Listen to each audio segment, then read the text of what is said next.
Beneath Vatican City sits a guarded maze of corridors stretching for miles, shelves packed with fragile parchment, sealed letters, trial records, confessions, political secrets, and documents that shape the fate of entire civilizations. For centuries, only the Pope and a select circle of scholars were allowed inside, not because it's full of fantasy, but because it contains real history, and some of that history is deeply disturbing. Let's open the vault. The Knights Templar were secretly declared innocent. Now imagine being tormented into confessing to crimes that you simply didn't commit, then executed anyway, while the document proving your innocence is quietly locked away for 700 years. Well, that's exactly what happened to the leaders of the Knights Templar. Now, back in 1307, King Philip of France ordered the very sudden arrest of hundreds of Templars. They were actually accused of heresy, idol worship, and blasphemous rituals. Now, under brutal torment, many actually confessed. The medieval world was told these warrior monks were secret devil worshippers, and their order was destroyed. Their leaders were actually burned alive. Case closed, or so everyone thought. But inside the Vatican archives, a document known as the Chinnan parchment tells a completely different story. Discovered in the archives in 2001 by researcher Barbara Frail, the parchment records a secret 1308 investigation ordered by Pope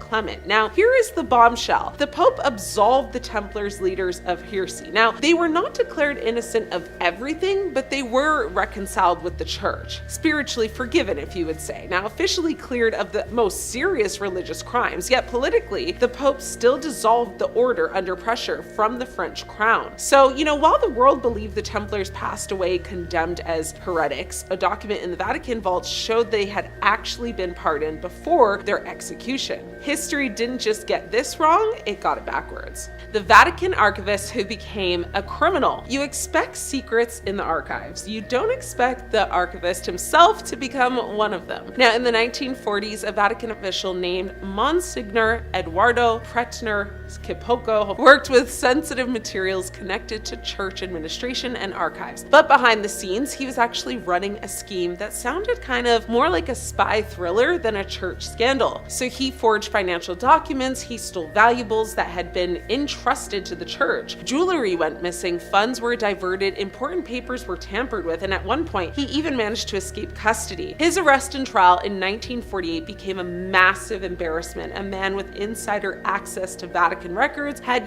taken advantage of his position there for fraud and deception on a huge scale. Now, you might be asking yourself, why is this so chilling? Well, because if someone with that level of access was corrupt, it raises a very unsettling question. What documents did he see, and what might he have copied, altered, or even leaked? I mean, this wasn't medieval mystery. This was actually modern scandal inside the walls of one of the most secretive institutions on earth. The archives don't just hold secrets, they've been part of modern ones too.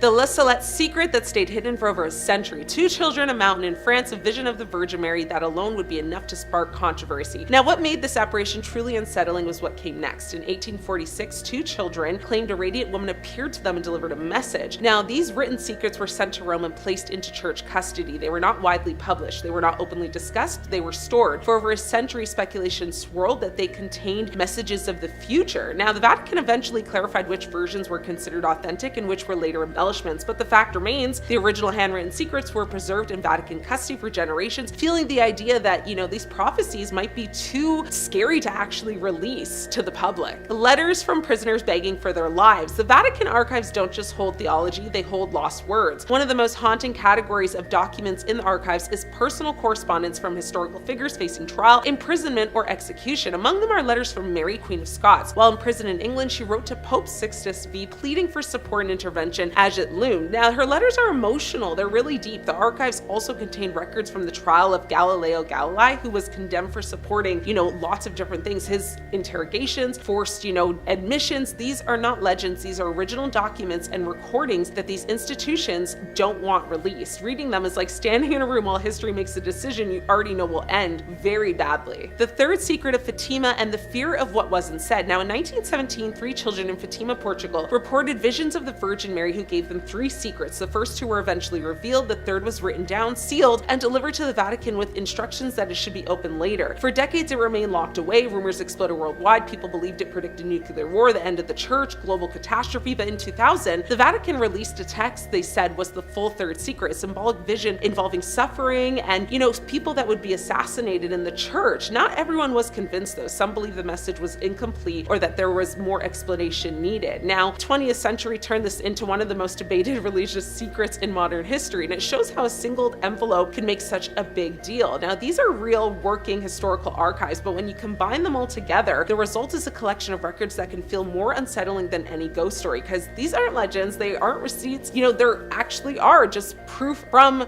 the past that show us a future that we may not be ready to fully see. In third place, we have the Vatican Bank, so formerly known as the Institute for the Works of Religion, the Institute, or the IOR for short. It was founded in June of 1942 by papal decree of Pope Pius XII. So anyone want to guess when they presented their first public operations report? Come on, give it a try. Nope, not anywhere in the 1900s. 2013. Yep, that's what I said. 70 years later, they produced their first annual report. The thing that's supposed to be held every year. Previous to all this, all internal ledgers were destroyed every 10 years in accordance with their policy. So the IOR's role is to safeguard and administer property intended for works of religion or charity. And the bank accepts deposits only from top church officials and entities, and is run by a president, but overseen by 5 cardinals who report directly to the Vatican and the Vatican Secretary of State. So they only report to themselves. For reference, all banks that operate here in Canada have to report to the Minister of Finance. Just saying. Former bank president Ettore Tedeschi and the Vatican Bank have been investigated on 2 separate occasions for money laundering. In March of 2012, JP Morgan Chase closed a Vatican account in Milan after the IOR was unable to respond to questionable money transfers. In 2010, Italian authorities seized $30 million from a Vatican account at Italy's Credito Artigiano Spa, following allegations that the IOR violated anti-money laundering laws. Now, everybody denied wrongdoing, and no charges were ever filed. The money was released after the IOR promised to pass measures to come into full compliance with international standards on money laundering and terrorism financing. In September 2019, German Cardinal Reinhard Marx, who was in charge of the Vatican's Economic Council, confirmed that Pope Francis had instructed him to reduce costs in an effort to eliminate a deficit that is estimated to be around 70 million euros. Don't get excited though, that's not a concrete number from them because, that would be way too transparent. The exact amount is up for debate because the Vatican had not published a budget since 2015 and has been without an in-house auditor for 2 years or more. And pardon me while I'm gonna blink real slowly here. The Vatican enjoys a property tax break for all non-commercial properties containing a chapel. So using this loophole, between the years 2006 to 2011, the Vatican evaded taxes that amounted to 4 billion euros. The European Court of Justice ruled this illegal, and the Vatican had to cough up those euros as tax, because, every kind of organization has that money lying around. And no, the Vatican did not entirely pay for evading taxes. It is argued that if you take into account the taxes that they evaded dating back to, let's say, 1992, they would owe over 13 billion euros. Yeah, I'm moving on before my eye twitch gets worse. In second place, we have the Chronovisor. No, this isn't some weird, hat or goggles. Italian Benedictine monk Pellegrino Ernetti claimed to have used a time viewer which could film the past without sound, and used it to obtain a photograph of the crucifixion of Jesus and view scenes from ancient Rome, including a performance of a very lost play. Now, this was mostly scrubbed away in history until like 2002, when author Father Francois Brune swore in his book, Le Nouveau Mystère du Vatican, that the Chronovisor not only exists, but he learned about it in the early 1960s. A day after he met scientist priest Father Pellegrino for the first time, the two were sailing along the Grand Canal of Venice, discussing biblical interpretations, when the father explained that theories and interpretations were unnecessary when one could see the truth for himself. So he explained to our lovely author how the Chronovisor functioned, allowing the viewer to both see and hear events of the past and future. And hey, if you don't believe my word, his full account is in that book I mentioned earlier. So with a little digging, researchers will find first mentions of the Chronovisor in a 1972 article published in the Italian magazine La Domenica del Corriere, entitled "A Machine That Photographs the Past Has Finally Been Invented." Belongs to the Vatican, and this Chronovisor time machine is heralded as one of the papacy's best kept secrets. It's said to be replete with 3 precious alloys, cathodes, dials, levers, and has the ability to display myriad historic events in biblical and Roman history. So apparently, since it acts as some sort of television, it can verify all of this. Now, this time machine is claimed to have been invented in the 1950s by a dedicated and secret team of Italian scientists, including who I've already mentioned, Mr. Pellegrino himself. Critics may take credibility issues with the fact that he, eventually became a priest, but he was a scientist first. See, this critic doesn't take issue with that, more so that the Vatican is hiding a tool that could be used to help solve, unanswered crimes around the world and maybe help people. Like, imagine how many killings could be solved and how many families of lost people could have answers. Stop being selfish. In first place, we have the allegations from Arise Church. So an external review of Arise Church has called for its entire board to resign after reports from more than 500 current and former members,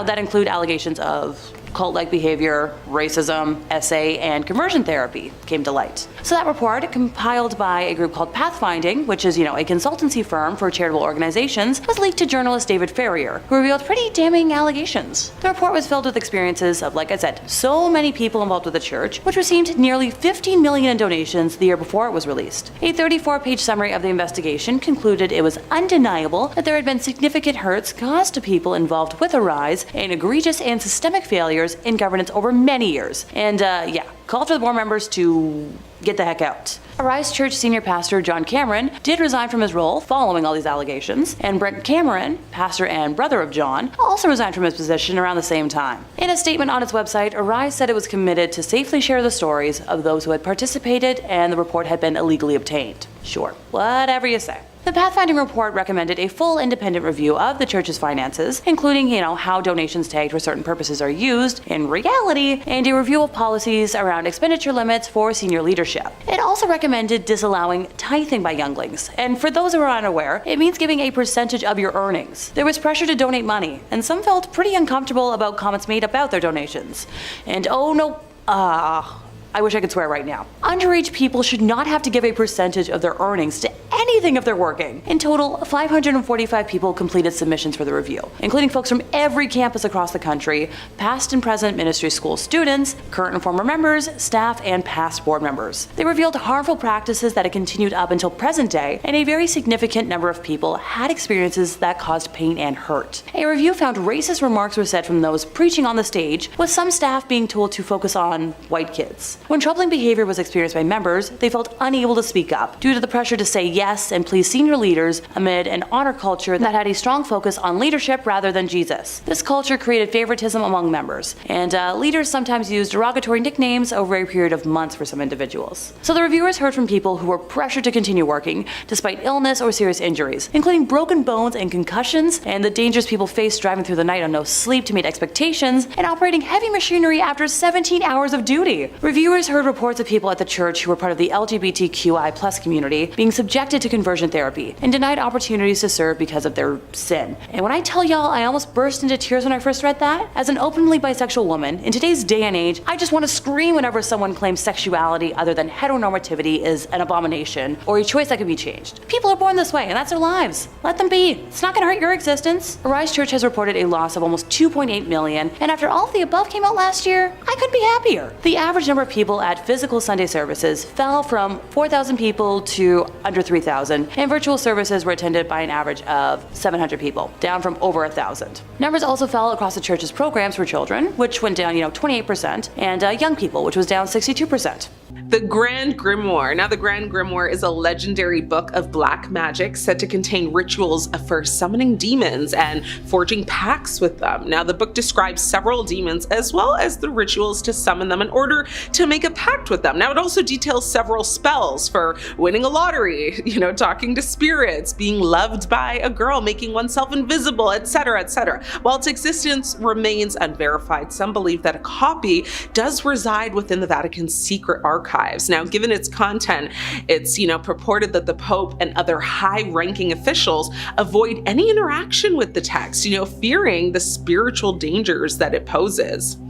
The Shroud of Turin. Now, the Shroud of Turin is a linen cloth bearing the image of a man believed by many to be Jesus Christ, and is considered a significant religious relic by many people. Now, the cloth is actually housed in the Cathedral of San Giovanni Battista in Turin, Italy. Authenticity has been the subject of much debate, though, particularly after radiocarbon dating tests in 1988 indicated a date range of 1260 to 1390 CE. which is much later than the traditionally accepted date of Jesus's, crucifixion. Now, the first recorded instance of the shroud was in 1354 in Liry, France. Now, it was presented to the church by a knight named Geoffrey de Charnay, who claimed it was Jesus's burial shroud. Now, in 1389, the Bishop of Troyes, Pierre de Arcis, denounced it was a forgery. Now, the shroud was later acquired by the House of Savoy and moved to Turin, Italy in 1578. It is now actually preserved in the Royal Chapel of the Cathedral of San Giovanni Battista in Turin.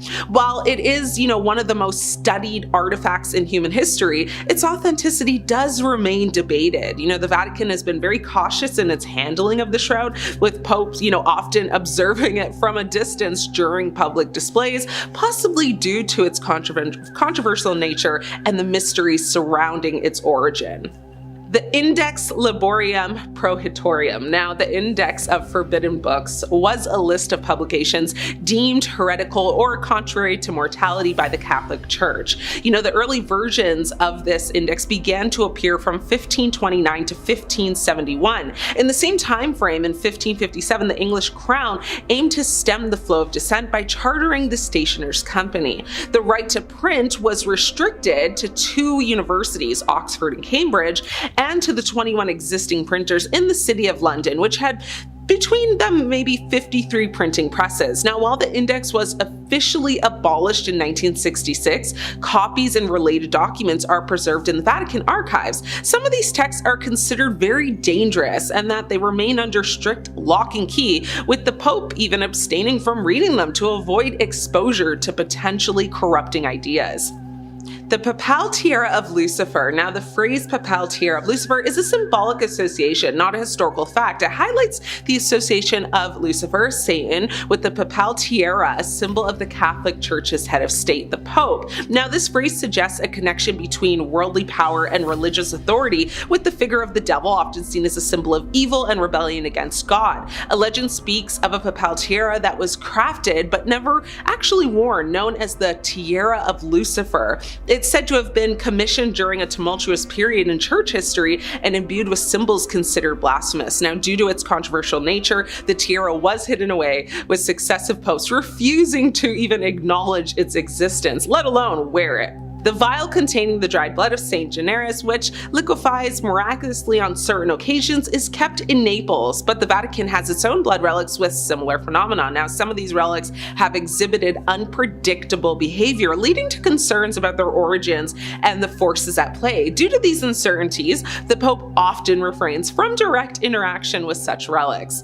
The Chronovisor. Now, the Chronovisor is an alleged device that purportedly allows users to view past events, so essentially a time machine of sorts. Now, according to some accounts, it was developed in the 1950s by Father Pellegrino Ernetti, a Benedictine monk, with assistance from scientists, including Nobel laureate Enrico Fermi. Now, Ernetti claimed to have used the Chronovisor to obtain a photograph of the crucifixion and to witness a performance of the lost play Thyestes in ancient Rome. Now, the claims surrounding the Chronovisor and Ernetti's work have been met with skepticism and controversy. Some evidence suggests the photograph of the crucifixion was a reversed image of a postcard, and doubts have been raised about the authenticity of his transcription of, the Thyestes. Now, the device supposedly used a series of antennas and exotic metals to capture residual electromagnetic radiation left by past events. While the Vatican has never confirmed its existence, rumors persist that the device is hidden within the Vatican's secret archives, deemed too dangerous due to its potential to alter, perceptions of history and challenge established doctrines, which would explain why even the Pope has refused to go near it. The Devil's Bible, which is the Codex Gigas. Now, the Codex Gigas, often referred to as the Devil's Bible, is a massive 13th century manuscript originating from Bohemia. Now, the Codex Gigas is the largest extant medieval illuminated manuscript in the world at a length of 92 centimeters. Its most striking feature is a full-page illustration of the devil, leading to legends that it was created in a single night through a pact with Satan. While the manuscript currently resides in the National Library of Sweden, some believe the Vatican possesses a copy, or related texts that are actually kept hidden due to their blasphemous content and the fear that reading them could invoke demonic influences. Researchers estimate that it would actually take one person 5 years, or around, the clockwork, to complete the Codex Gigas, meaning it's more likely that this one scribe spent between 10 to 25 years, or 3 hours a day, writing and illustrating the manuscript. In the internet age now, the Codex Gigas is now accessible online, allowing people from all around the world to explore its pages. Now, this newfound accessibility has its advantages, aiding researchers and history enthusiasts. Yet, it also raises questions about the risks of spreading its mysterious contents to a wider audience. It's been said that this is one item that the Pope won't touch, even with a pole. The Shroud of Turin.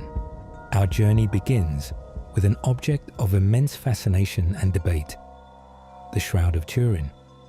This linen cloth bears the faint image of a man who appears to have suffered crucifixion, a figure many believe to be Jesus Christ. Locked away, rarely displayed, the shroud has undergone countless scientific examinations, yet its origins remain stubbornly elusive. Could this cloth hold definitive proof of the Passion of Christ? Or conversely, could its mysterious nature point to something else entirely, something the Vatican has meticulously concealed to protect the foundations of its faith? The questions surrounding the shroud are unsettling, and the Vatican's tight control over its study only deepens the intrigue. Jesus does not exist. Our next terrifying secret strikes at the very heart of Christian belief, the alleged hidden knowledge that Jesus does not exist. This is perhaps the most controversial and potentially faith-shattering secret of all.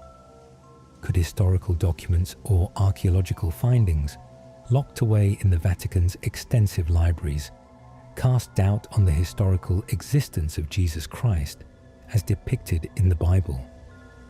Think about the implications.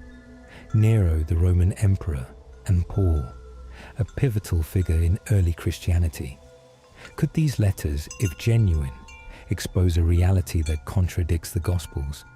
The Vatican's unwavering stance on the divinity of Jesus makes any suggestion to the contrary seem unthinkable. Conspiracy theorists believe these letters might reveal a different origin for Christianity, one where the historical Jesus, as we know him, is absent. The Vatican's intense secrecy surrounding its archives only fuels this fire. What truth are they guarding so fiercely? Why the tight-lipped silence about such potentially crucial historical documents? The argument is stark. The Vatican, to maintain its authority and prevent global upheaval, has suppressed any evidence challenging Jesus' existence.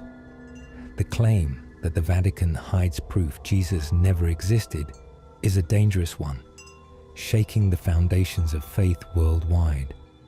Whether it's a fabrication or a hidden truth within ancient texts, the question remains: what secrets lie locked away, and what would the world do if they were ever revealed? The papal tiara of Lucifer. Our next secret takes a darker turn, venturing into the realm of symbolism and hidden meanings. Legend speaks of a powerful and ominous artifact, the papal tiara of Lucifer. This is not the official papal tiara worn during ceremonies, but a secret, apocryphal crown said to be hidden deep within the Vatican vaults. According to these unsettling rumors, the tiara is adorned with symbols associated with Lucifer, the fallen angel.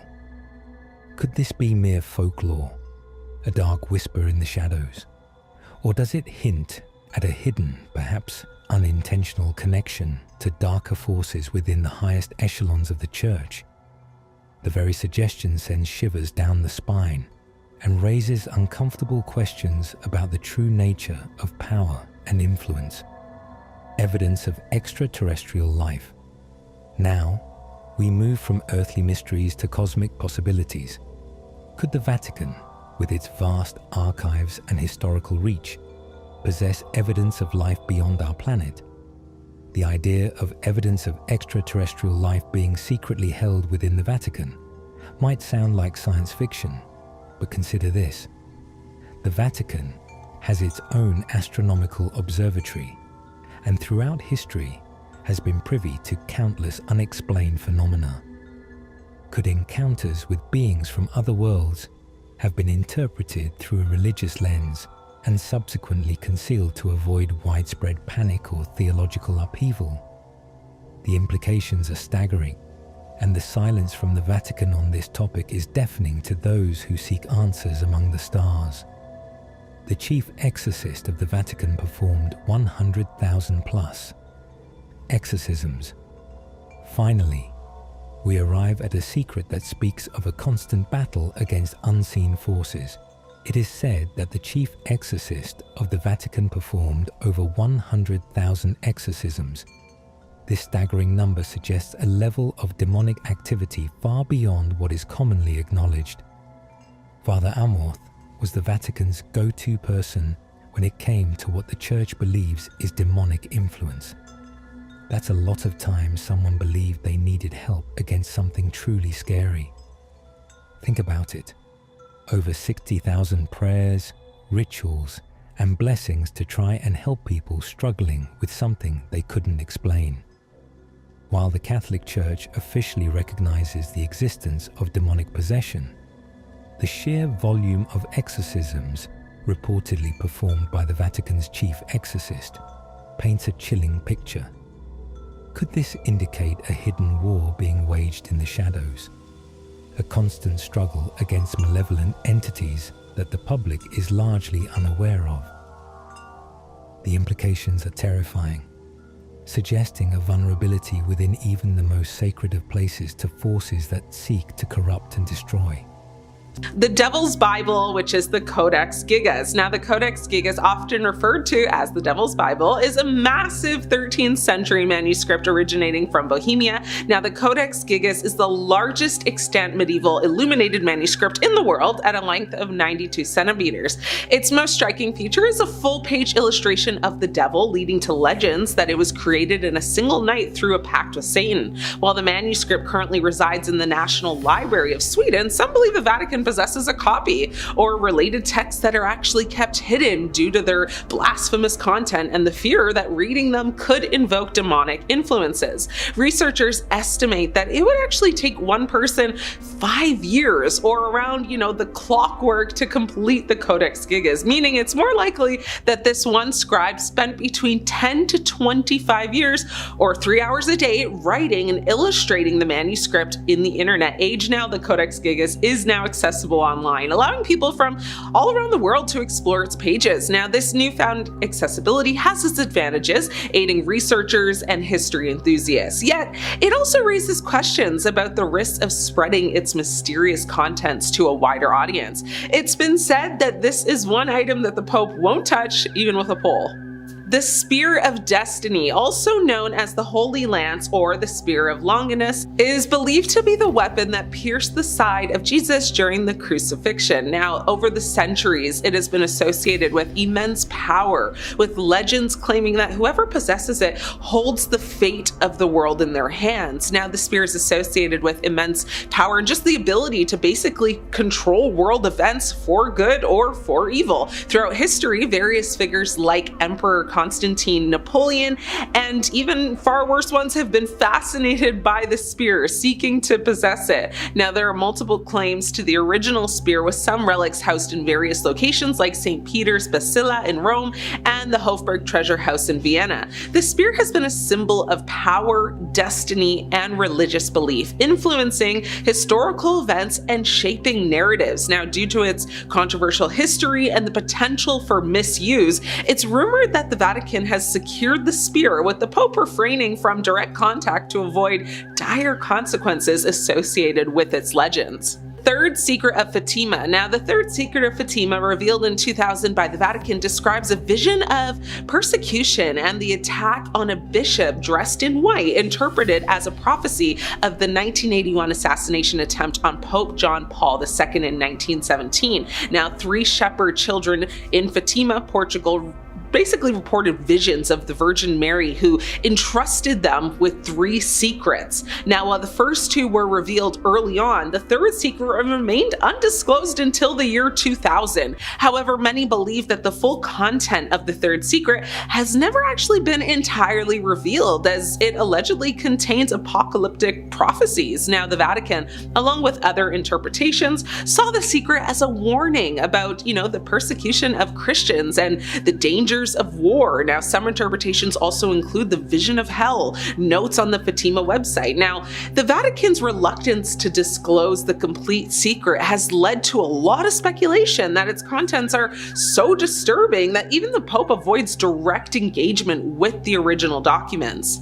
The True Cross relics. Now, relics of the True Cross, or pieces of the cross on which Jesus Christ was crucified, are venerated by many Christian, denominations as objects of devotion. Now, these relics are believed to have been discovered by Saint Helena, the mother of Emperor Constantine, during a pilgrimage to the Holy Land. Saint Helena reportedly found not only the cross, but also the 3 nails used for the crucifixion. Saint Helena reportedly discovered and donated many other relics of the True Cross, including smaller pieces, to the Basilica Santa Croce in Rome. Now, fragments believed to be from the True Cross, the cross upon which Jesus was crucified, are held in various churches worldwide. The Vatican possesses several of these relics. While they are, there are tales of certain fragments being associated with malicious or, basically just ominous events. Now, some stories suggest that specific pieces have been actually locked away due to unexplained occurrences, with the Pope choosing not to handle them directly, just to prevent potential supernatural repercussions. In 5th place, we have diamond proof of an SA scandal. Alrighty, can I get a show of hands? What's the first thing you think of when I say priest and scandal in the same sentence? Do those 2 words have the initials SA? I had a feeling. So those are words that this platform doesn't really like, so pardon me while I try to dodge them, and I apologize in advance for how comical I'm about to sound. This affair kicks off on June 22nd of 2023, when the Society of Jesus of Bolivia acknowledged that it had received from the Vatican a copy of the diary belonging to the late Alfonso Pedreja, who was a priest accused of taking advantage of dozens of minors. He died of cancer in 2009, so he never faced repercussions for his actions in his lifetime. Primarily known as Father Pica, he was placed in boarding schools for impoverished youth, primarily in Cochabamba in the 1970s. So the diary was turned over to the prosecutors in that same city for that reason, and it was discovered that the late priest kept detailed accounts of the underage horrors he committed in Bolivia. So at one point, according to his diary, he told a colleague about the crimes, only to be advised not to mention it in future confessions.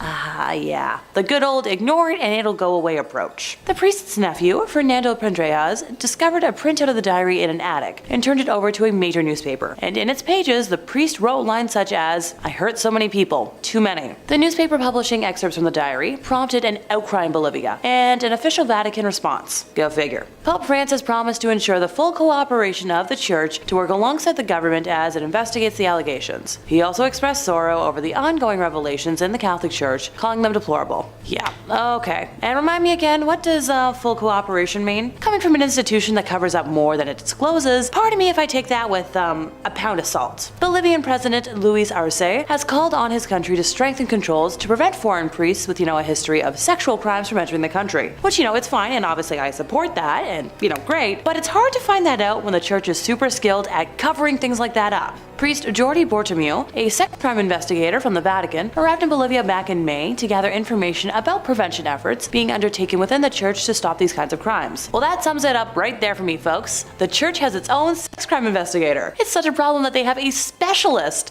And before someone feels like fighting me on this, specialty jobs like that only exist because there's a need and a problem. That's not the kind of job that just got created out of midair for kicks. The investigation into Pendrejas joins at least 12 other ongoing judicial probes into allegations of clergy sex crimes in Bolivia. So the Bolivian Episcopal Conference has said, one priest has already received a 10-year sentence for his crimes, while another priest, Milton Murillo, was sent to pretrial detention for 3 months in May. New testimony against Murillo emerged in the wake of the Pendrejas scandal as prosecutors called on survivors to step forward. Okie dokie. Time to move on before I start hissing like a tea kettle, and I swear by the end of today, I'm going to turn into a caricature with like a storm cloud over my head.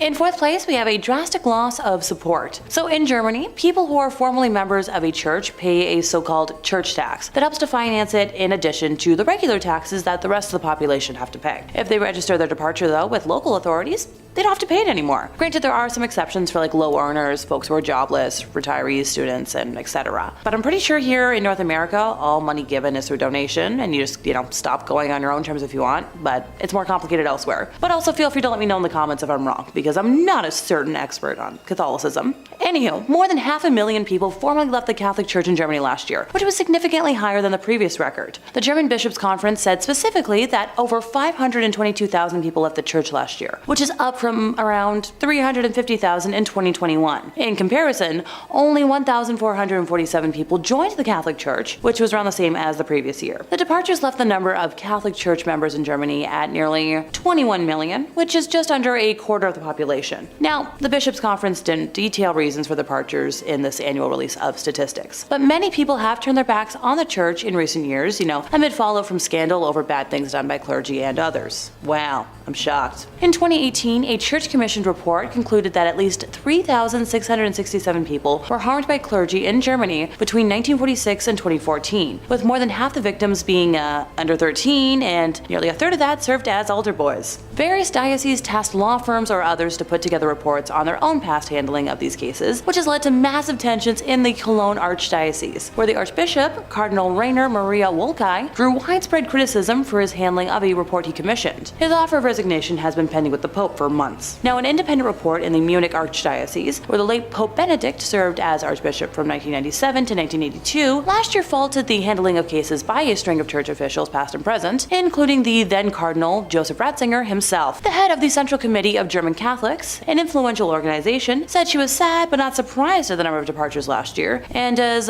called for reforms and more thorough investigations. Yeah, good luck with that one. I ain't holding my breath. Number 2 on our list is the Vatican Bank. Yeah, totally not suspicious at all. Buckle in because there is a lot to unpack here. Formerly known as the Institute for the Works of Religion, the Institute, or the IOR for short, was founded in June 1942 by papal decree of Pope Pius XII. Guess when they presented their first public operations report? Nope, not 1943. Try again, I'll wait. Nope, not even in the 1900s. 2013. Yeah, you heard me correctly. 70 freaking years later, they produced their first annual report. The thing that's supposed to be presented every year so no one does anything shady or illegal. Previous to this, all internal ledgers were destroyed every 10 years in accordance with their policy. So did they exist or not? The IOR's role is to safeguard and administer property intended for works of religion or charity. The bank accepts deposits only from top church officials and entities, and is run by a president but overseen by 5 cardinals who report directly to the Vatican and the Vatican Secretary of State. So they only report to themselves. For reference, all banks that operate in Canada have to report to the Minister of Finance. Former bank president Ettore Tedeschi and the Vatican Bank have been investigated on 2 separate occasions for money laundering. Yeah, nobody saw that coming. In March of 2012, JP Morgan Chase closed a Vatican account in Milan after the IOR was unable to respond to questionable money transfers. In 2010, Italian authorities seized $30 million from a Vatican account at Italy's Credito Artigiano Spa following allegations that the IOR violated anti-money laundering laws. Ettore and the bank were both denied wrongdoing, and no charges were ever filed. The money was released after IOR promised to pass measures to come into full compliance with international standards on money laundering and terrorism financing. Yeah, those measures, as of 2023, still have not been passed. In September of 2019, German Cardinal Reinhard Marx, who was in charge of the Vatican's Economic Council, confirmed that Pope Francis had instructed him to reduce costs in an effort to eliminate a deficit that is estimated to be around 70 million euros. Don't get excited.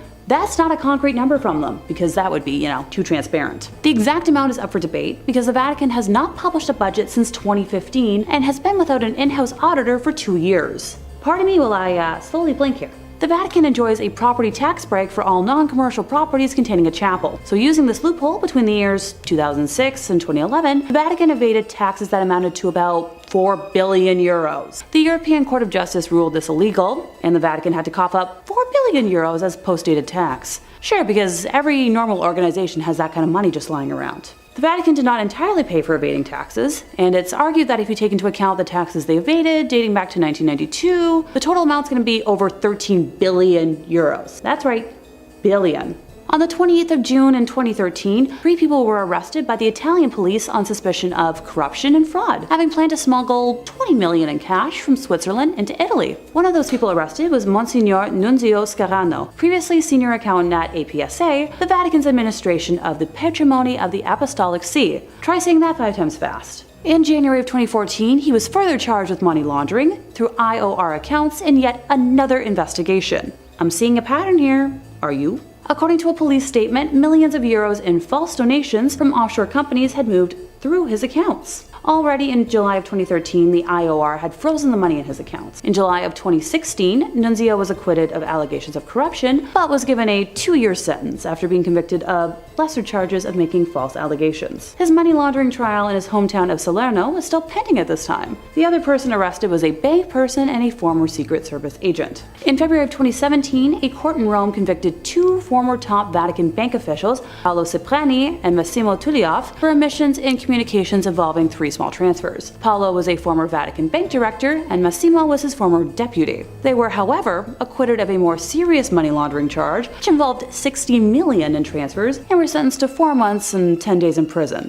They were also forced to return $6,000 each. Oh, so glad they had to return so much of that money. In 2018, Vatican prosecutors indicted former Vatican Bank president Angelo Colloia and an attorney, Gabriele Liuzzo, for embezzling 62 million and using a real estate scam between 2001 and 2006. Oh yeah, totally a safe bank to put money in. And in first place, we have some unethical history German stuff. Thanks to guidelines, I have a lovely dictionary of words I cannot say, so I'll try to give y'all a little list right now. Yahtzee gonna represent a group that carries about, a very distinct flag, and evil dictator Schmiedler is their leader. I'll just use evil dictator or cruel dictator. I hope y'all can follow along, because things are about to get dicey. Remember that bank I just talked about? Yeah, time to get even more in depth. A filed lawsuit claims that during the dictator's reign, the Vatican Bank received at least 200 million Swiss francs from his puppet Utasha regime, money that his followers allegedly looted from groups of people they set out to eliminate. The class action suit, headed up by attorney Keelan Friesen at Minneapolis law firm Zimmerman Reed, involves 2,000 plaintiffs who are seeking an accounting of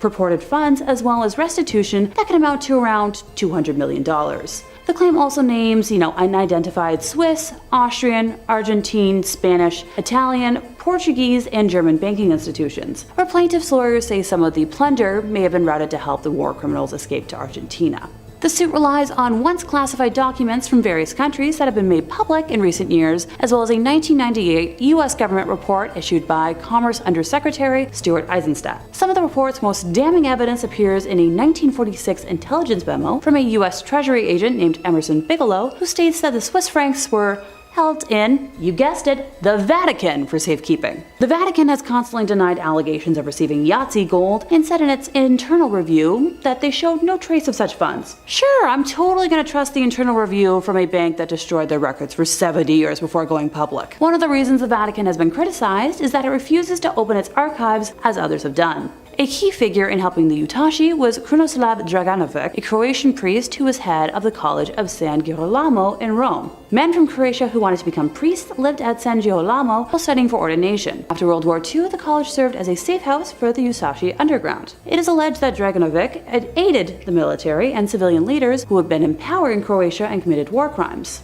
His assistance consisted in obtaining false documents and safe passage out of Italy. People write that there are allegations that he used his Vatican Bank connections to launder gold stolen by, you guessed it, and that he was paid for his cooperation. He admitted in a 1945 that he had personally moved 40 kilos of Utashi gold to Rome, concealed in 2 packing cases. A request made under the Freedom of Information Act resulted in the 1997 release of Bigelow's report. Criminal conduct described in the report led to the institution of a 1999 lawsuit against the Vatican Bank. Criminal conduct described in the report led to the institution of a 1999 lawsuit against the Vatican Bank filed by survivors and descendants. The lawsuit was dismissed in 2009 under terms of the Sovereign Immunities Act. Although the legal case no longer stands, moral questions surrounding the plunder remain. Yeah, I've got a few questions of my own. Now, ever since allegations concerning the Vatican Bank and the Croatian plunder became public, requests have been made to the Vatican to allow access to archival documents from the time of Pope Pius. Pius was Pope from 1939 until 58, and if there's anything, it would be found on documents from his papacy if they still exist. According to Gerald Posner in God's Bankers, following tradition, documents relevant to Pope Pius could have been made public on March 12th of 2014, 75 years after his election as Pope, but you guessed it, the day passed without any release of those documents. At a 1997 conference on looted Yahtzee gold in London, the Vatican was the only one of 42 countries that rebuffed all requests for archival access. At a 1998 restitution summit in Washington, it ignored an emotional plea by U.S. Secretary of State and stood aside as 44 countries approved an ambitious plan to return, icky looted art and property, settle unpaid life insurance claims, and reaffirm the call for open access to that time era archives. Subsequent pleas for opening the files by Bill Clinton, the State Department, and other organizations went unanswered. Enthusiasm over a 1999 Vatican announcement to allow Jewish historians into the wartime archives was short-lived.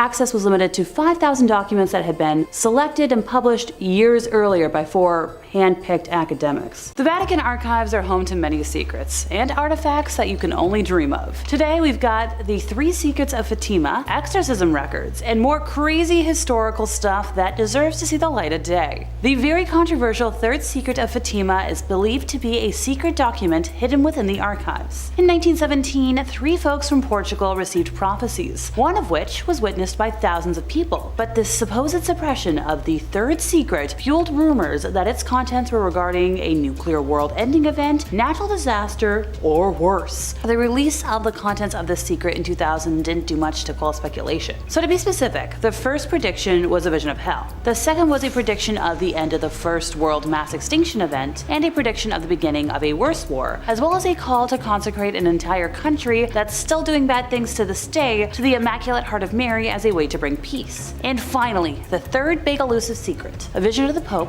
along with other bishops, priests, religious and lay people, being killed by soldiers. The Church has taken this not as specific prophecy, which has or will come true, but in the words of Pope Benedict XVI, a vision, speaking of dangers and how we might be saved from them. He said it is meant to mobilize the forces of change in the right direction. But still, who knows what other curses those documents are holding? Hidden within the Vatican Palace, a set of opulent apartments are adorned with stunning architecture and are said to have hidden passageways used by the infamous Borgia family. Believed to be the first ever criminal family, they were Italian-Spanish nobles who rose to prominence during the Italian Renaissance. During the reign of Pope Alexander VI, formerly known as Rodrigo Borgia, they were suspected of many crimes, including but not limited to adultery, interfamilial relations, theft, bribery, killings, mostly from the liberal use of arsenic, and worse. Because of their grasping for power, they made enemies of the Medici family and the Dominican friar Girolamo Savonarola, among many others. This family stands out in history as being infamously steeped in sin and immorality. Going back to that mention of Alexander VI's reign, it is reported that they hosted a lot of naughty parties in the Vatican Palace, the banquet of chestnuts being considered one of the most disreputable balls of this kind, with reports of 50 courtesans in attendance for the entertainment of the banquet guests. It is alleged that not only was the Pope present, but also 2 of his offspring, Lucrezia and Cesar, were also there. If you were wondering, the Pope had descendants. While a cardinal, Pope Alexander maintained a long-term illicit relationship with Vanosa de Catene, with whom he had 4 descendants, Giovanni, Cesar, Lucrezia, and Geoffrey. Rodrigo also had offspring with other women, including a daughter with his mistress,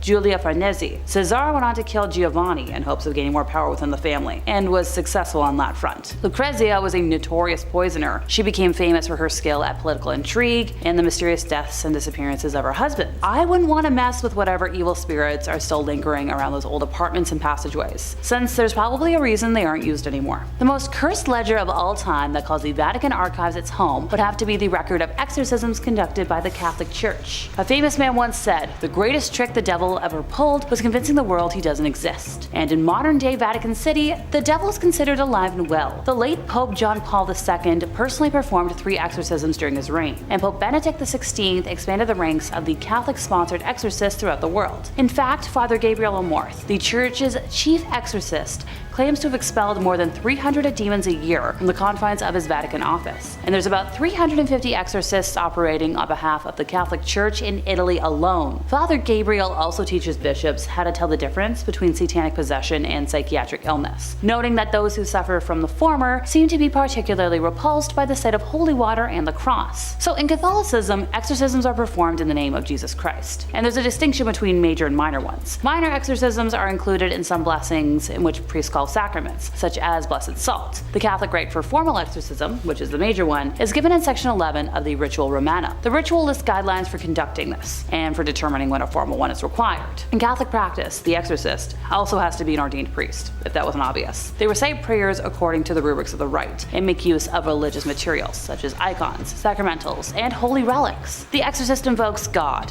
specifically the name of Jesus Christ, as well as saints of the Church Triumphant and the Archangel Michael to intervene as needed. According to Catholic understanding, several weekly exorcisms over many years are sometimes required to expel a deeply entrenched demon. The Holy Rosary has a very important power, and also holy water, really important here. Going back to Father Amorth, he states that in the year 2000, Pope John Paul II attempted to exorcise a woman, but failed. Father Amorth later witnessed the possessed woman crawling up walls like a spider. Absolutely terrifying. Number 5. A time machine. Among the many conspiracies about what goods are hidden inside the Vatican's secret archives, one of the more popular and reoccurring ones is that the Vatican has access to wondrous technology hidden away from the rest of the world, from ancient civilizations, stuff like that. One leading theory is that among these devices is something called the Chronovisor, an alleged time machine of sorts that allows the user to peer inside and see whatever time period in history or forwards they desire, like a little time camera. Doctor Who would love it. One Italian monk, one Pellegrino Ernetti, claimed that he developed the Chronovisor at some point during the 1950s with a team of 12 esteemed scientists who all wished to remain anonymous in the process. I would put my name on that if I invented time travel, personally. I'd want people to know. The Chronovisor is described as consisting of antennas and an unknown metal that's really good at looking through time, a little knob for tuning to a particular time and place, and a screen and recording device. Ernetti described that he and his team used this machine to view speeches by Mussolini and Napoleon, scenes from ancient Rome, and the crucifixion of Jesus Christ, which they allegedly tried to take a photo of. Now obviously no one's seen the Chronovisor. If such a device was to exist, it would naturally be pretty secretive. An Italian magazine in the 1970s claims that they found that image of Christ's crucifixion, the photo that was taken through time, only to discover that it was actually just a postcard. So this one's a bit up in the air. Let me know if you think this is real, but also, you know what? Let me know what time period you would want to take a picture of, if you could see that up close. And if you're looking for way more scary content, my friends, you already know Top 5 Scary is the place to be. We've got everything scary under the sun. Cryptids, conspiracies, true crime, fake crime, aliens, UFOs, just about anything freaky you can think of. So click on through, subscribe, stay scared, and don't miss a single thing.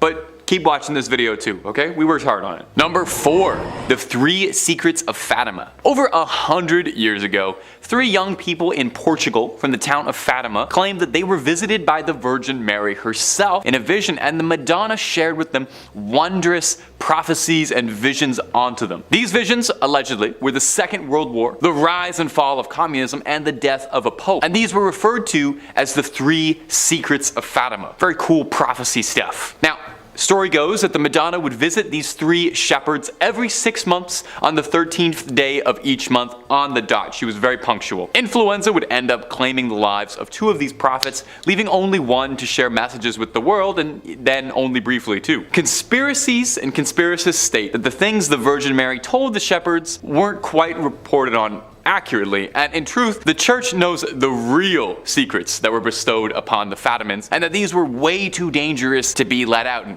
had to be suppressed and controlled for fear of civil unrest, possibly pertaining to things that could damage the church's good reputation or change the nature of society as a whole. Maybe the answer as to whether or not that dress was white and black or gold and blue the whole time. An alternate conspiracy is that there were more secrets that the church knows about but refuses to share. Maybe 4 secrets of Fatima. That makes sense. They're called the secrets of Fatima, not the tell everybody's of Fatima. You want my theory? My conspiracy? Virgin Mary told those shepherds of Fatima the recipe for KFC and Coke, and the Vatican realized quickly that information is just too sensitive. That's got to stay under wraps. Number 3, proof of aliens. Well, we already talked a little bit about some of the incredible technology that could be inside this archive. And it's thought that the Vatican has all sorts of incredible information hidden away in its vaults that humanity, we're just not ready to know about. We're not grown up enough. One of the other leading ones is that theorists speculate that inside those secret archives is indisputable hard evidence of extraterrestrial life, that they're harboring alien skulls and remnants of amazing technology, I guess on borrow from Area 51's collection it's traveling. So the story goes that in the late 1960s, during renovations of the Vatican's archives, excavators uncovered alien skulls beneath the Vatican archives, and somewhere the predator is so upset that he lost those. Is it possible that they worried that if proof of extraterrestrial life got out into the wild, it would discredit belief out there? It wouldn't be the first time. Galileo was famously locked up for his wild beliefs about the celestial bodies that would turn out to be fairly true. So would aliens be any different, really a different story? A Russian engineer named Genrikh Markovich Ludwig was an esteemed scholar who in the 1920s was invited to the secret archives to study, a very prestigious position offered to less than 1,000 scholars a year. According to him, while there, he uncovered documentations that discussed the influence of aliens on civilizations like the Egyptians, the Mayans, the Mesopotamians. Ludwig found records of use of atomic weaponry predating the Manhattan Project, suggesting that this hyper-advanced technology had been in use for years, and humanity's leaps and progress were all reverse engineered from our visitors. Maybe the pyramids really were aliens. Would certainly be something if that ever came out. I hope in our lifetime, I hope we get to see some aliens, and I hope we get to see an alien elected pope someday. Personally. Number 2, proof Jesus never existed.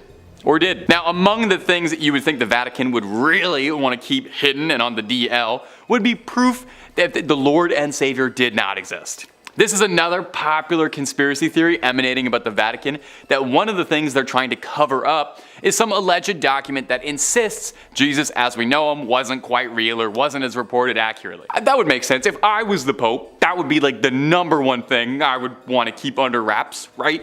That would probably destroy the church overnight if that ever came out. Now, on the inverse of this theory is a similar theory, totally different direction though, stating that the Vatican's secret archives contains indisputable proof that Jesus did exist, including correspondences between St. Paul and Emperor Nero, history's favorite bad boy, contemporary paintings and depictions of the man, which would be pretty groundbreaking. You'd wonder though, if they have that, why would they keep that secret? I would leak that one. Now, if you believe this conspiracy and you can carry on with it, it does get a little wild. One author, Michael Bagnet, claims that the correspondences inside the archives, they prove Jesus did exist, but here's a crazy twist.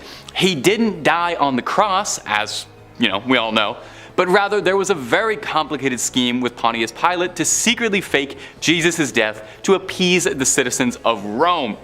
Sounds a little bit more like the plotline to a Dan Brown novel. It's a little fantastical, and if true, would probably be the greatest conspiracy theory in human history, and maybe humanity's most tightly guarded secrets if there's any weight to it. So definitely, if they knew that, they would probably keep that under wraps, keep that in a drawer, locked up tight, not let anybody see that. Number 1, the Illuminati. Maybe this is one of the most widespread conspiratorial beliefs, maybe one of the oldest conspiracy theories out there, really, is that the Illuminati, the centuries-old secret society that once started in Bavaria, would eventually grow into an organization capable of challenging the church and overtaking it.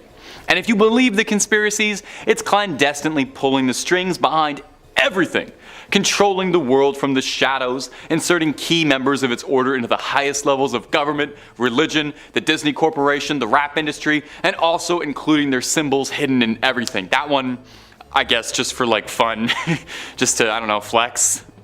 May I just say though, if the Illuminati are real and controlling things, they have got to be the least kept secret order, imaginable, since, I'm talking about them.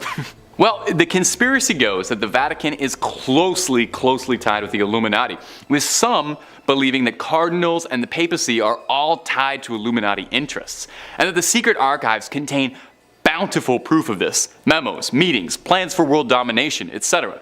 The Vatican's archives date back centuries, nearly 1,000 years worth of old papers, with some documents containing secrets of the Knights Templar, who are thought to be the originators of Freemasonry, the group that would become tied with the Illuminati. That's who the Illuminati was based on. Surely some of those Knight Templar meeting minutes would be particularly illuminating, if you'll pardon that absolutely horrible pun. Of all the ones on this list, I think this one is the most outright likely, since we know the Illuminati did stem from the Freemasons, and we know that there was a real Illuminati. That's an indisputable fact. And we know the Knights Templar. We know all of these groups did exist, and it's very likely that there are some secrets inside the Vatican's archive. Number 5. Benito Mussolini. The Vatican isn't just the seat of the Catholic Church. Did you know that actually the Vatican is the smallest country in the world? Despite the fact that it does exist inside Rome, inside Italy, the Vatican technically is not part of Italy, but rather its own sovereign little country. About 1,000 people live there total. But it hasn't always been this way, and the reason that it became that way is a little darker than I'm sure the church would like to admit. It was a treaty with fascist leader Benito Mussolini. In 1922, Mussolini and the National Fascist Party came to power in Italy, crushing democracy and putting up a pretty hostile dictatorship in its place. In 1929, Mussolini and the church came together to have a little meet and greet and sign a treaty, granting the church status as a private enclave, a sovereign state inside of Italy. Mussolini wouldn't bother the Vatican, and they wouldn't bother him. Mussolini even paid out a massive settlement, which the church invested and is believed to be valued at around $780 million. Alongside tax exemption and priests getting a nice salary from the Italian government. All of those benefits you can thank a fascist government for. Perhaps most illuminating, however, was a clause that protected the Vatican's dignity, meaning as part of their laws as a sovereign state, they were allowed to arrest and try anyone who criticized the people and the church. In exchange for signing this treaty, the Catholic Church publicly supported the fascist dictatorship and was recognized as Italy's official government. The Vatican's own newspaper printed shortly after the deal went down, "Italy has been given back to God and God to Italy." And they only have the support of someone who was involved in hundreds of thousands of deaths to thank. And if you're looking for way more strange, true things out of history, conspiracies about the Catholic Church, cryptids, aliens, and all sorts of freaky business, Top 5 Scary has all of that and then some. So click on through, hit subscribe, please make sure to hit that bell so you get everything and do not miss a single scream. But you do that at the end of this video, okay? We got way more Catholic Church secrets coming up. Number 4, the treacherous Pope Boniface. Let he who is without sin cast the first stone. This idea being that none of us are truly free of sin, and we're all born into this world natural sinners. Well, some people really take that idea and really run with it. And you would be surprised how high up the Catholic Church some of these troublemakers get. That's where Pope Boniface VII comes in, one of history's most notorious popes for his incredibly unholy behavior. Pope Boniface was actually so wildly controversial that Dante Alighieri wrote in the Inferno that Pope Boniface was condemned to the 8th circle of hell where the frauds were kept. It's a really good window into the sort of general mindset of the population that in their books they were imagining all the ways he'd be tormented in hell. And as a quick aside, for the comment section, Dante's Inferno, is that history's first fan fiction? There's a very serious argument to be made that it is. Anyway, Boniface saw the destruction of Palestrina, a city that had already peacefully surrendered and submitted, but that wasn't good enough for the church. Palestrina had already been burned to the ground, and goofy old Pope Boniface ordered that they plow it down to the dirt and soil to ensure that absolutely nothing of the city remained standing, a real salt of the earth approach. He was definitely a guy who loved his neighbors. He really loved his neighbors, in the sense that the vow of celibacy that men of the cloth have to swear to, Boniface didn't really believe in at all. He was alleged to engage in all kinds of parties with all manner of bedroom companions, having once stated that he felt intercourse with younger people was as natural as hands rubbing together. A really, really great guy all together, and he also loved building statues of himself all the time, so he was very prideful, which that's the worst sin of them all, really. Number 3, Galileo. Science and religion do have a place alongside one another in the world, I think. Now, science and religion have had a complicated history, you know, they've never quite seen eye to eye, kind of always furrowing their brows and glaring at each other through the hallways, but one could never truly disprove wholly the existence of God through science, and I think science can illuminate and shine new light on ways to glorify religion, right? Maybe? Well, not particularly. As one could imagine, there's a great deal of difficulty the church has with science. In 1633, Galileo Galilei, the renowned astronomer, made himself an enemy of the Catholic Church and God for having the unbelievable, blasphemous, heretical viewpoint that the Earth orbits the Sun and not the other way around. Now Galileo didn't quite have it all the way, since he did posit that the Sun is the center of the universe, and he wasn't super right about that, but hey, give the guy a little credit. He was doing all this before the TI-84, okay? He was just looking up in the sky making all these guesses. Pretty smart guy. Was doing better than most astronomers out there. Now for this most heinous, disgusting, unbelievably sinful crime, Galileo was arrested and put on trial, where 10 cardinals sat before him passing judgment and trying to decide how best to punish this disgusting heretic, floating some fun ideas like imprisonment for life, torment, being burned at the stake. Again, this is all because Galileo suggested how the planets work, and he was mostly right about this, which is important to hammer home. Eventually, Galileo renounced his beliefs, saying he was wrong and he was getting up there in age and didn't want to spend the rest of his life suffering. So in an act of true humble forgiveness, the church instead decreed that instead of being burned or anything, Galileo be condemned to spend the rest of his days in his home, which he did until his passing. That'll teach him. Now eventually, obviously, the church kind of had to walk back some of that treatment of Galileo. In 1992, they spoke out saying that maybe he was kind of technically right about like a few things here and there, and mumbled out an apology like a schoolyard bully being forced to say sorry by the teachers. Sure, it was about 350 years too late, but I bet Galileo probably really appreciated it and would have loved to have known how vindicated by history he would have been. A filed lawsuit claims that during the evil German dictator's reign, the Vatican Bank received at least 200 million Swiss francs from his puppet Utashi regime, money that his followers allegedly looted from groups of people they set out to eliminate. The class action lawsuit, headed up by attorney Keelan Friesen at Minneapolis law firm Zimmerman Reed, involved 2,000 plaintiffs, seeking an accounting of the funds as well as restitution that could go up to like 200 million. The claim also names as yet unidentified Swiss, Austrian, Argentine, Spanish, Italian, Portuguese, and German banking institutions, where according to the lawyer, some of this plunder might have been routed to help war criminals escape to Argentina. The suit relies on once classified documents from various countries that have been made public over the last couple of years. Well, the last many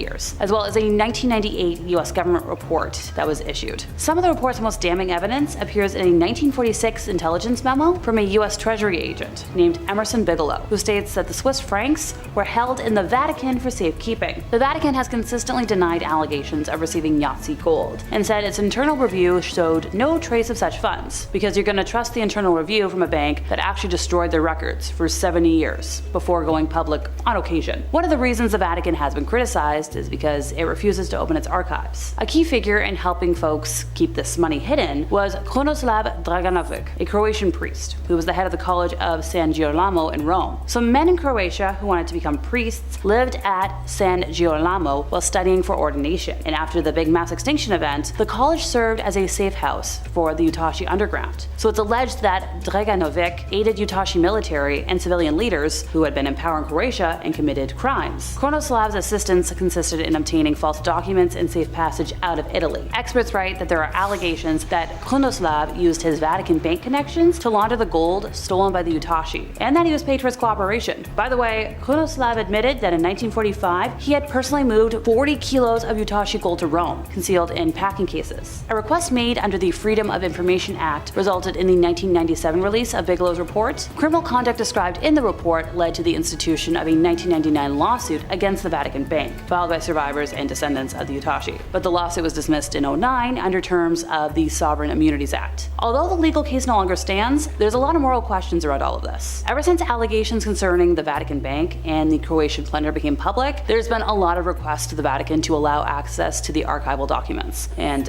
nothing yet. If there is incriminating information, it should be allowed to come out. Whatever data survived the mid-1940s would be found here, and according to experts following tradition, documents pertaining to that time period could have been made public on March 12th of 2014, which was 75 years after this Pope was in power, but nothing's happened yet. At a 1997 conference on looted Yahtzee gold in London, the Vatican was the only one out of 42 countries that rebuffed all requests for archival access. At a 1998 restitution summit in Washington, it ignored an emotional plea made by US Secretary of State Madeleine Albright and stood aside as 44 countries approved an ambitious plan to return icky looted art and property, settle unpaid life insurance claims, and reaffirm the call for open access to that time-era archive. There was some enthusiasm over a 1999 Vatican announcement to allow Jewish historians into archives, but it was short-lived. Access was limited to 5,000 documents that had been hand-picked picked. All that cursed gold, still waiting to see the light of day. Finally, Queen Mary, a rallying force for Catholic cause in England, wrote a letter in French to Pope Sixtus V from Fotheringay Castle in Northamptonshire in November of 1586. She professed her allegiance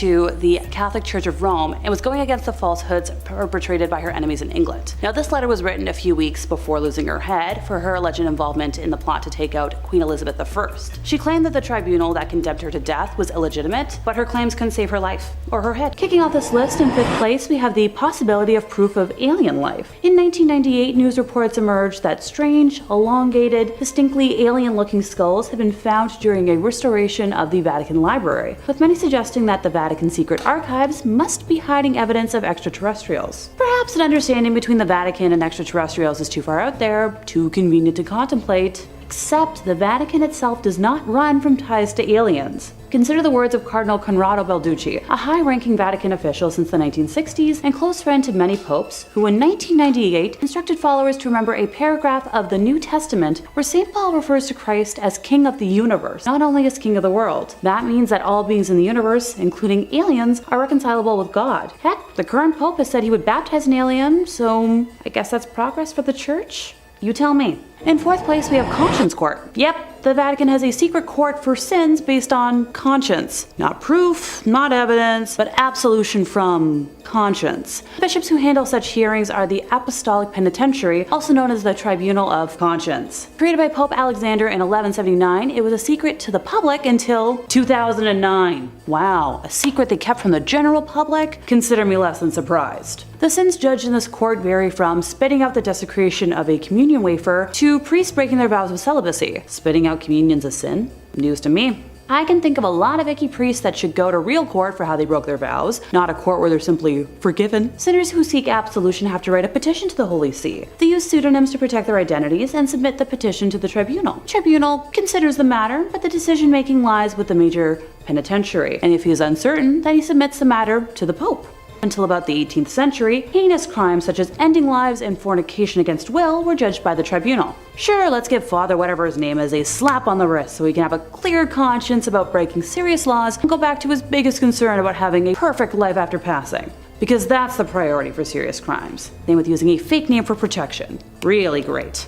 In 3rd place, time to talk about exorcisms. While I'm sure someone out there is chuckling, exorcisms are nothing to be taken lightly. They're a religious or a spiritual practice of evicting demons, jinns, or other malevolent spiritual entities from a person or an area that is believed to be possessed. It varies a bit from religion to religion, so bear with me while I specify how it works in the Catholic Church. In Catholicism, exorcisms are performed in the name of Jesus Christ. There's a distinction between major exorcisms and minor exorcisms. Minor exorcisms are included in some blessings in which priests create sacramentals such as blessed salt. A related practice is deliverance ministry. Now, the distinction between deliverance ministry and exorcism is that exorcism is conducted by priests who are given special permission from the Catholic Church, while deliverance ministry is prayer for people who are distressed and wish to heal emotional wounds, including those purposefully caused by evil spirits. The Catholic rite for a formal exorcism, called a major exorcism, is given in section 11 of Ritual Romanum. The ritual lists guidelines for conducting an exorcism and for determining when a formal exorcism is required. Priests are instructed to carefully determine that the nature of the condition is not actually a psychological or physical illness before proceeding. Sure, I'd love to see their criteria. In Catholic practice, the person performing the exorcism, known as an exorcist, must be an ordained priest. The exorcist recites prayers according to the rubrics of the rite and makes use of religious materials such as icons, sacramentals, and holy relics. The exorcist revokes God, specifically the name of Jesus Christ, as well as saints of the Church Triumphant and the Archangel Michael, to intervene with the exorcism. According to Catholic understanding, several weekly exorcisms over many years are sometimes required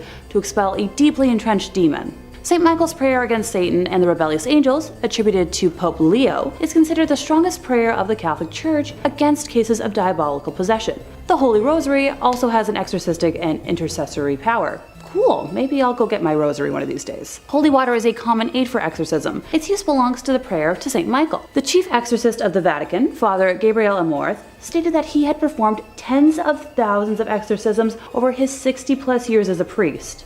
Oh my gosh. Additionally, popes have performed exorcisms.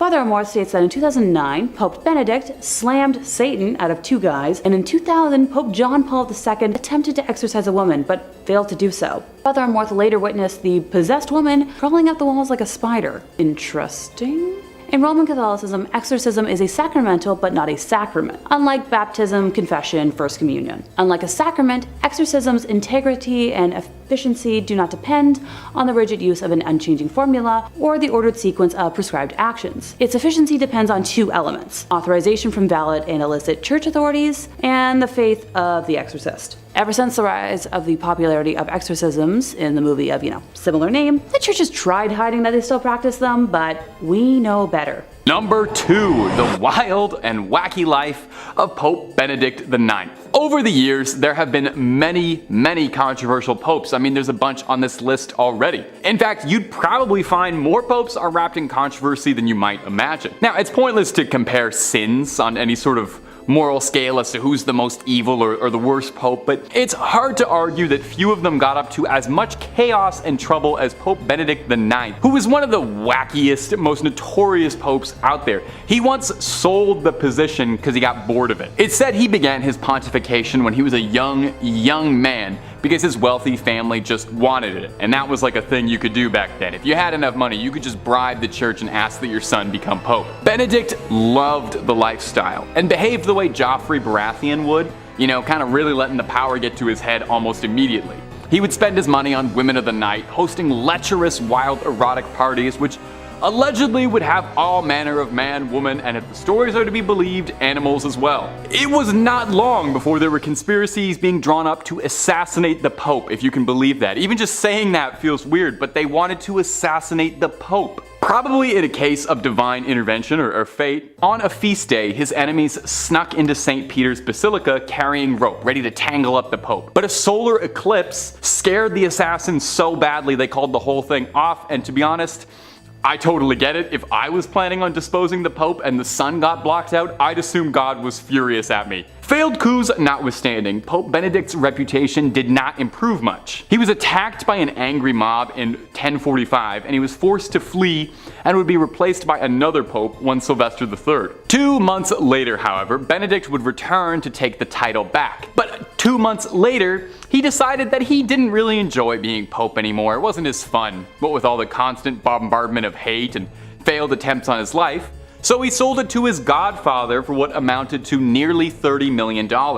Imagine buying the Pope. Imagine buying being the voice of God.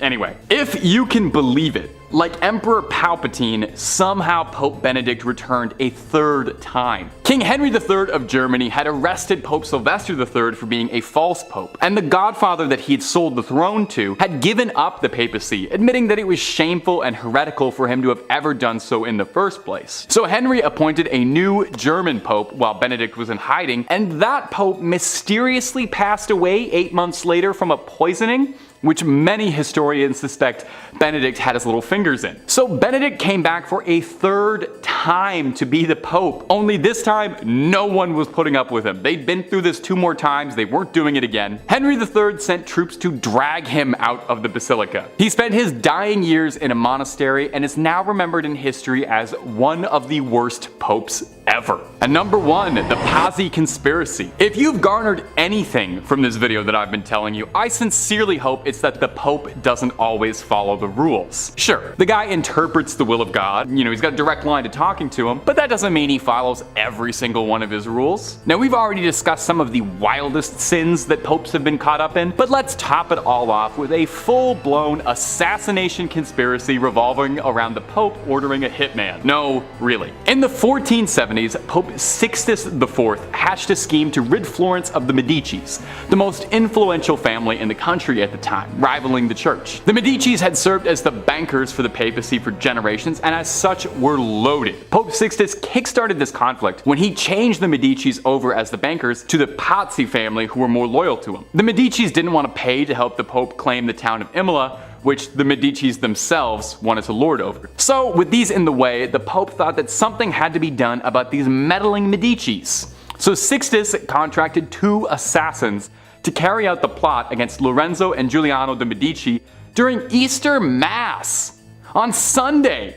which just feels unbelievably disrespectful if you're the Pope, you know? You can't talk in church, but you can orchestrate a political assassination. That's fine to do on Sunday, on Easter Sunday? Now, if you're sitting here listening to this and you're kind of scratching your head because you feel like all of this sounds a bit familiar, imagine you have a white hood on and you're jumping into a bale of hay, because this was a driving plotline in Assassin's Creed 2, where protagonist Ezio ends up helping out Lorenzo Medici a great deal. Yeah, no, the games were really inspired by true history, you know, save for a few extendo blades and boss fights against the Pope, but a lot of that stuff really did happen. History is just as weird as the video games make it out to be. Now, if you remember from Assassin's Creed 2, Giuliano was fatally slain, but Lorenzo survived and rallied support of Florence in a war against the church. Lorenzo picked off conspirators and then sailed to Naples to meet King Ferdinand to discuss a peaceful solution to the bubbling war. There's a reason they called him Il Magnifico. This guy was great at strategy. In the end, the plot failed drastically because all it really did was cement people's support to Lorenzo Medici. People loved the fact that he survived an assassination. They made a medal commemorating this for him, and it brought shame to Pope Sixtus, and it inspired one of the best games Ubisoft ever put out.